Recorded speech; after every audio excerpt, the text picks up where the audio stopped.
శ్రీ గురుభ్యో నమః. ఈ వరలక్ష్మి వ్రతం రోజున కొన్ని ముఖ్యంగా చేయవలసినటువంటి పనులు ఉంటాయండి. అదేవిధంగా పూజలో కొన్ని చేయకూడనివి ఉంటాయి. అందులో కొన్ని ముఖ్యమైనటువంటివి ఈ రోజున తెలుసుకుందాము. ఎవరైతే పూజ చేయాలనుకుంటున్నారో, పూజ చేయడానికి ఉపక్రమించారో వాళ్ళు కాస్తంత మంగళకరమైనటువంటి దుస్తులు కట్టుకోవడము, వాళ్ళు మంగళకరంగా కనిపించడం, అంటే పెళ్ళైన ఆడవాళ్ళు చేసుకుంటారు కాబట్టి నుదుటన సింధూరం ధరించడము, పాపిట్లో సింధూరం ధరించడము, మెడలో నల్ల పూసలు నాంతాడు ధరించడం, చేతికి సాధ్యమైనంత వరకు నిండుగా గాజులు వేసుకోవడం, కాళ్ళకి పట్టీలు వేసుకోవాల్సి ఉంటుందండి. అవకాశం ఉన్నవాళ్ళు, శక్తి ఉన్నవాళ్ళు ఆల్రెడీ ఇంట్లో ఉన్నట్లయితే వెండి పట్టీలను వేసుకోండి, ఇవి శ్రేష్టము. మనం బంగారం వేసుకోము, అలానే ఇతర లోహాలతో చేసినటువంటివి కూడా మనం వేసుకోము, ఇది గ్రహించగలరు.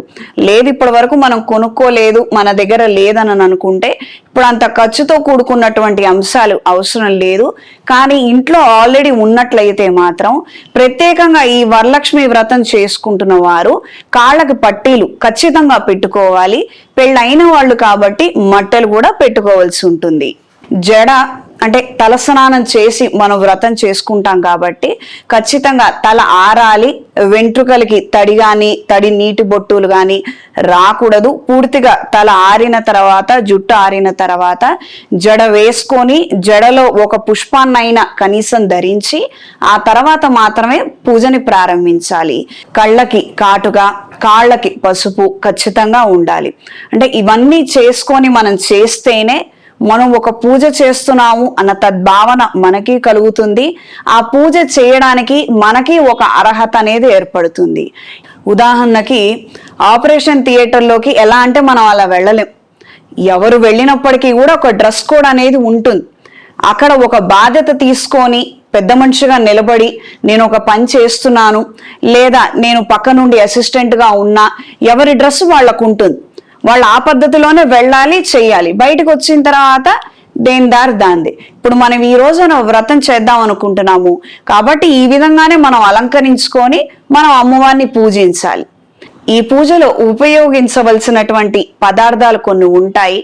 అంటే మనకి శక్తి ఉన్నట్లయితే వెండి బిందె, కలశానికి ఉపయోగించే ప్రత్యేకంగా కేవలం పూజలో ఉపయోగించే వాటి గురించి, ఇతర అలంకరణ సామాగ్రి గురించి నేను ఇక్కడ ప్రస్తావించడం లేదు.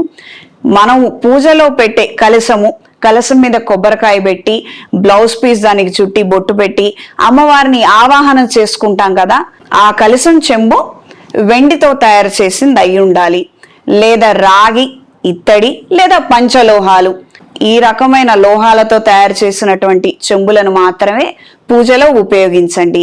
ఇతర ఆర్టిఫిషియల్ మెటీరియల్స్ ను మాత్రం ఉపయోగించొద్దు. పూజలో ఏ వస్తువు ఉపయోగించినా కూడా అది శ్రేష్టమైనటువంటి లోహాలతో తయారు చేసి ఉండాలి. ఇది గ్రహించి మెలగండి.